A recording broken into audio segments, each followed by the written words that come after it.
This video is an introduction to spatial databases and how they manage geographical and spatial data in modern information systems. We will explore what spatial databases are, their key components, and their diverse applications. Spatial databases are specialized database systems that are optimized for storing, querying, and manipulating spatial data. Spatial data is essentially information that identifies the geographic location and shape of objects on Earth. Think of it as a way to store maps and geographical information in a computer database.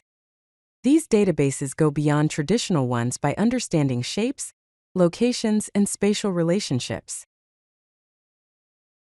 Spatial databases possess several key components. First, spatial data types.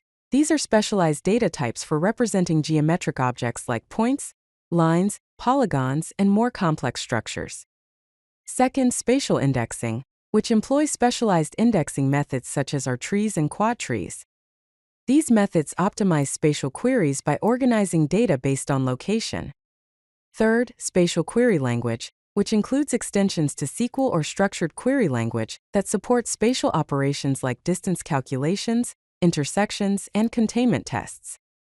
Fourth, coordinate systems, which use reference frameworks like World Geodetic System 1984 and Universal Transverse Mercator that define how locations are represented on Earth's surface.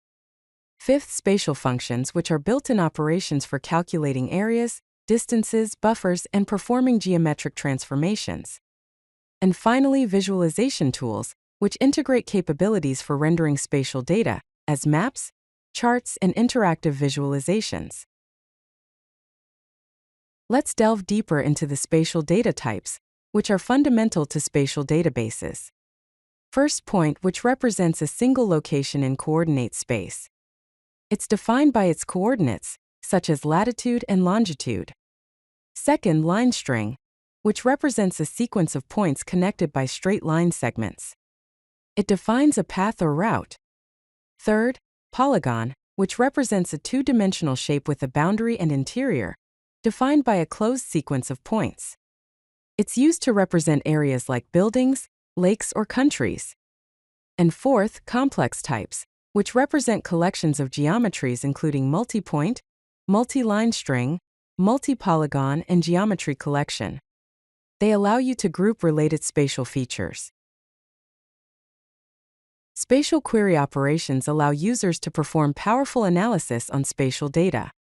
First, distance calculation, which computes the distance between two spatial objects, useful for proximity analysis and nearest neighbor searches. Second, intersection, which identifies the geometry that represents the shared portion of two spatial objects, critical for overlay analysis. Third, containment, which determines if one geometry is completely contained within another, essential for boundary and region analysis.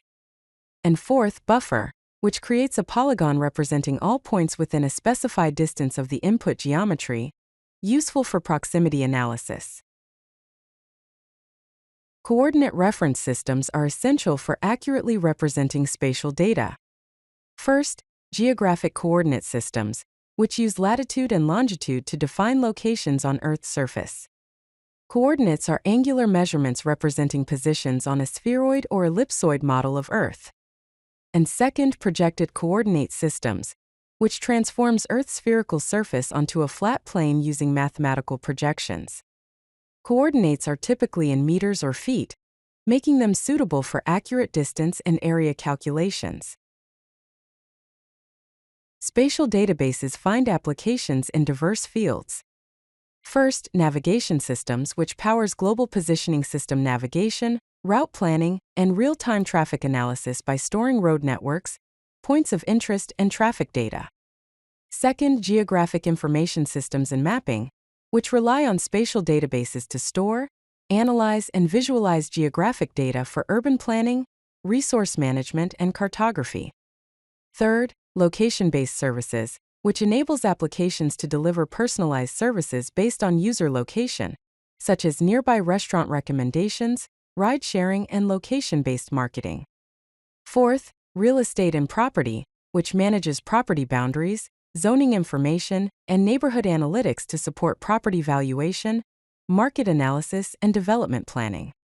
Fifth, transportation and logistics, which optimizes delivery routes, fleet management, and supply chain operations by analyzing spatial relationships between warehouses, vehicles, and delivery destinations. And finally, emergency response, which supports disaster management and emergency services by providing spatial analysis for resource allocation, evacuation planning, and identifying at-risk areas. If you like this video, hit that like button and don't forget to subscribe. Visit codelucky.com for more such useful content.